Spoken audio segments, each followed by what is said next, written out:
The month of September saw a continuation of those familiar patterns that we've seen all year long. An overwhelming demand from tenants looking to rent properties versus a lack of available stock on the market for them to actually look at.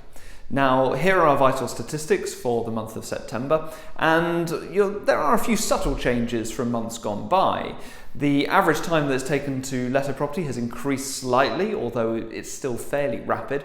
I think that's mainly due to schools going back in September and family homes now taking a little bit longer to let, as traditionally happens at this time of year.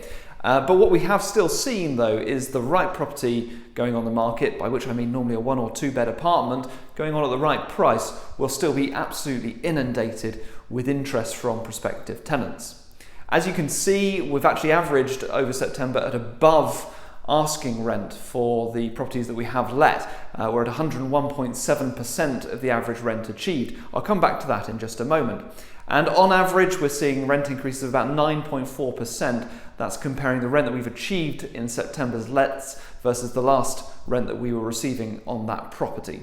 So really quite consistent with the rest of the year. I thought I would go into a bit more detail on the subject of properties being let out at above asking rent. It's not a practice that we're accustomed to, and going back a couple of years, it would really never happen. However, these days it does happen from time to time, and that's because of the sheer levels of competition that tenants are facing to secure a property. We had one instance of a tenant in September who was absolutely desperate. He had missed out on several properties, there was not a lot of available choice on the market, and he found a suitable property with us. He instantly came in with an offer that was above asking rent without having actually been to see the property. Now, on this occasion, the landlord actually found this quite disconcerting, that somebody who had not even viewed their property was offering such a staggering level of rent. And on that occasion, the landlord chose to rent the property to a person who had viewed, who had offered asking rent. So on this occasion, the tenant who'd offered the higher rent missed out.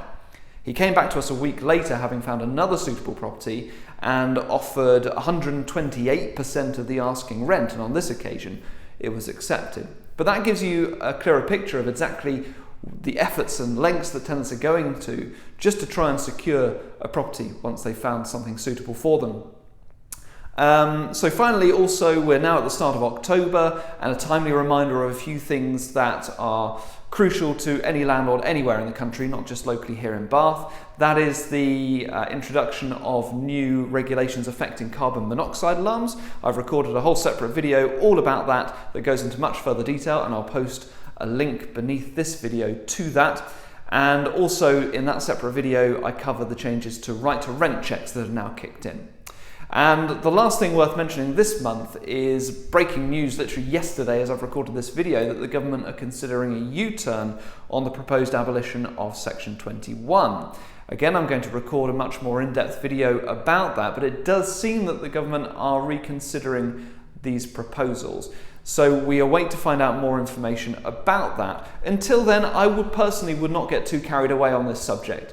The abolition of Section 21 is it's an idea that we've all become accustomed to now, and actually many of us have decided that it's not something that would pull up too many trees were it to happen. It wouldn't be a major concern. So whether or not Section 21 is here to stay, the key fact is that the government are not going to withdraw the right from landlords to take back possession of a property if you have a valid reason to do so. That's all it for today, and I will chat to you again in a month's time. Bye-bye.